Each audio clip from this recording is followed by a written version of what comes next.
Welcome to Nursing and Medical Exam Success. Today, we're demystifying hard sounds. Let's dive in.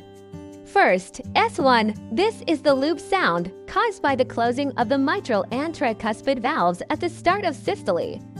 Next, S2. The dub sound. This occurs when the aortic and pulmonic valves close at the end of systole. Now for the extra sounds. S3 is a low-pitched sound heard in early diastole. It can be normal in children and young adults, but in older adults, it often indicates heart failure.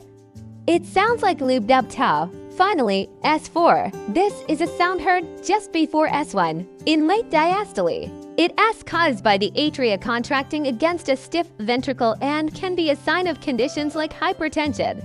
It sounds like ta-lub-dub. If you found this helpful, hit like and subscribe to Nursing and Medical Exam Success for more high-yield nursing and medical exam videos.